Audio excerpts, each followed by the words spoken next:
अंचल छात्र छात्री मानक शिक्षा और क्रीड़ा किभली उन्नति करेंगे और आगामी दिन में युवपीढ़ी किभली भाव शिक्षा और क्रीड़ा उपर गुरुत्व दे निज जीवनशैली उन्नतर करेंगे से परिप्रेक्षी में नवरंगपुर जिला रायघर सदर महकुमार एसएलएन पब्लिक स्कूल रे जेपी ट्रस्ट तरफ एक दिवसीय फुटबॉल प्रतियोगिता अंचल 8टी दल अंशग्रहण करथिले। ये होची जेपी ट्रस्ट भी गोटे ट्रस्ट आम बना या जार अंडर रे जार अधीन रे उमरकोटर एसएलएन सेकेंडरी पब्लिक स्कूल एवं रायघर एसएलएन पब्लिक स्कूल ये दुईटी अनुष्ठान को कंट्रोल करी सुपरिचालना पाई एवं ये अंचल रे किछि विकास कार्य अंतत जो माने यूथ्स अच्छी से भविष्य को गढ़ा शिक्षा क्षेत्र में एवं स्वास्थ्य क्षेत्र में ये दुईटी क्षेत्र को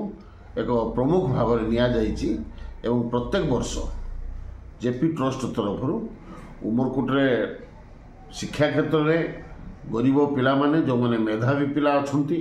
आम भितर बहुत पिला अच्छी जो माने कॉलेज पाठ पढ़ाई आर्थिक अभाव अनाटन सी एडमिशन कर पारना तेणु से प्रोत्साहित करवा और उत्साहित करने से अंतत पिला माने से पढ़ु से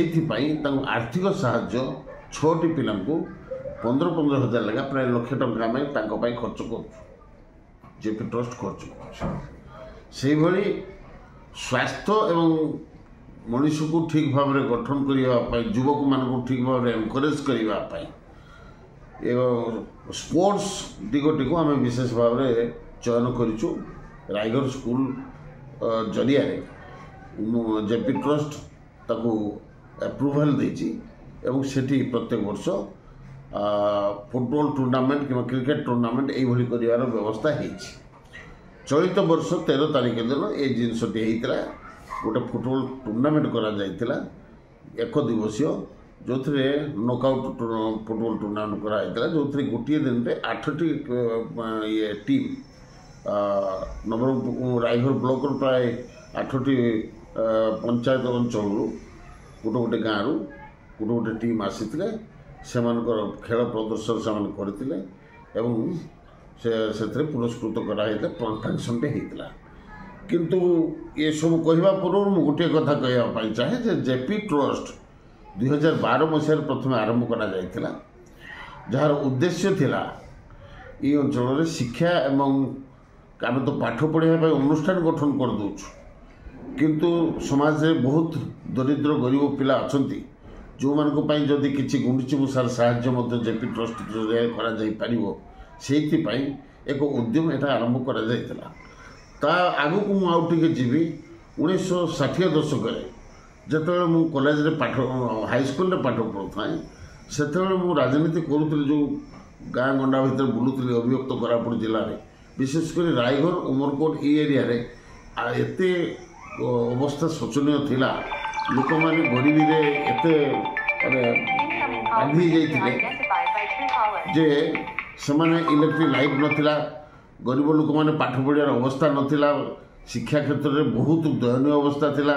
स्कूल नथिला रास्ता घाट नथिला ये एक अवस्था भितर मु राजनीति आरंभ करी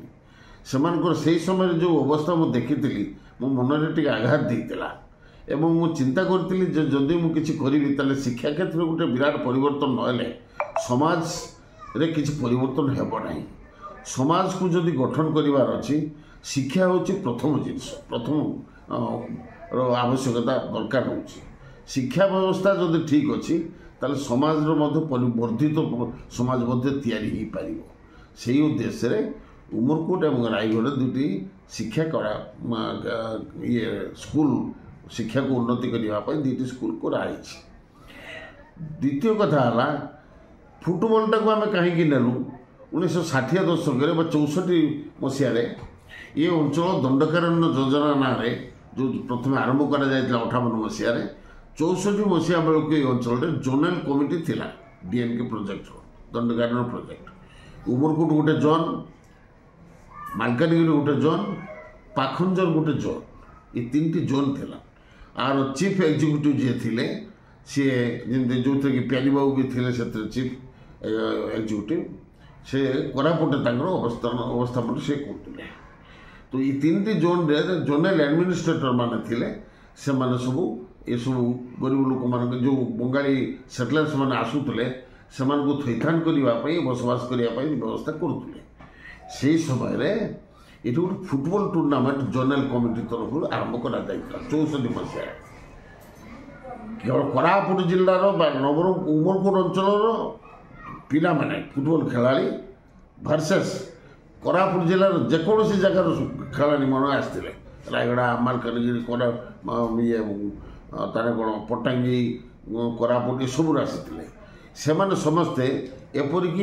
वेस्ट बेंगल मोहन बागान प्लेयर को आनले ईस्ट बेंगल प्लेयर को आनले किंतु उमरकोट जो प्लेयर ये आम घर आगे यहाँ फुटबॉल ग्राउंड ये खेल होता कोरापुट जिलार कोरापुटिया पिला से कोटपाड़ एवं नवरंगपुर उमरकोटर पिला मैक्सिमम थिले ये माने प्रत्येक दिन माँ पेंडाणी पाखे छेली कटा जाऊला जितवाई एभली खेल होता जे कोरापुट जिलार जो आदिवासी जो शक्ति थिला से माटी गंध बासना एत शक्तिशाली थिला जे मोहन बागान पिला आनिबा पिला फुटबॉल टीम जोटा आसते सी भी हारिगले। तेणु फुटबॉल ए अंचल गोटे अति आवश्यक जिनस कारण बंगाली मान तो एक तो बंगाली जो पिला अच्छा से प्रथम फुटबॉल प्रति आसक्ति थाए अच्छी ता सहित आदिवासी पिला बर्तमान जो भाई भाव में फुटबॉल प्रति आग्रह प्रकाश पाई आउटे उत्साहित करने आगू बढ़ापी यू पिला तैयारी हे जो मैंने कि ओलंपिक भाया ये को जापारे से विश्वास नहीं करी आम ये उत्साहित कर प्रचेषा आम कर। द्वितीय कथा है स्कूल जदि ठीक न चलो केवल पाठ पढ़ेवा ना पढ़ेले हम ना पाठ ज्ञानी माने जदि ठीक भाव में पाठ पढ़ा न हो पाठ शिक्षायतन करके लाभ किसी ना ताकू ठीक भाव में परिचालना करने हूँ मुख्य कथा। एक्सीलेंट पब्लिक स्कूल उभय जगह रायगढ़ और उमरकोटे विशेषकर जो उद्देश्य नहीं मुझे करी सफल रूपायन करने बर्तमान जो प्रचेषा चली ये लोक मैंने कहे आम के दूर अग्रसर हो किंतु मोर विश्वास ये जो उद्देश्य नहीं स्कूल अनुष्ठान गढ़ी आज सफल होगा जाऊँगी केवल जनसाधारण को जो आम मानने कोऑपरेशन अच्छी से कृतज्ञता ज्ञापन करी किंतु 13 तारीख दिन जो प्रोग्राम होता तार गोटे अंश एक वर्षकर हिसाब से जो आमर माननीय एमपी महोदय बलभद्र बाबू आसी से पुरस्कार वितरण करते 2टी प्लेयर ग्रुप जो सरगुली और रायगढ़ से जड़े जीति रायगढ़ पार्टी जीतला सरगुली रनर हेले से पुरस्कृत करने सहित जिते गुड़े टीम 8टी जाक टीम प्लेयर से उत्साहित करने पुरस्कृत कराई मानपत्र सहित समस्त से कार्यक्रम समाप्त होता। तो मुझे आशा रखी जे जो जेपी ट्रस्ट जरिए जो कार्यक्रम अंचल चली केवल शिक्षा केवल जो खाली पाठ पढ़ा नुहे शिक्षा क्षेत्र में गोटे परिवर्तन आनिबा एवं विशेषकर स्वास्थ्य क्षेत्र में युवक मान आहरी शक्तिशाली करके गढ़ी तोड़ापी जो प्रकार उद्यम आम आरंभ करूँ जेपी ट्रस्ट आरंभ करी आगू आम नापी उद्यम करूँ प्रोवाइडेड लोक मान कोऑपरेशन आम प्रति रही से जो समर्थन रायगढ़वासी समस्ते आमको प्रदान कर कृतज्ञ। Raigarh Jitendra Kumar Das report Utkal mail TV.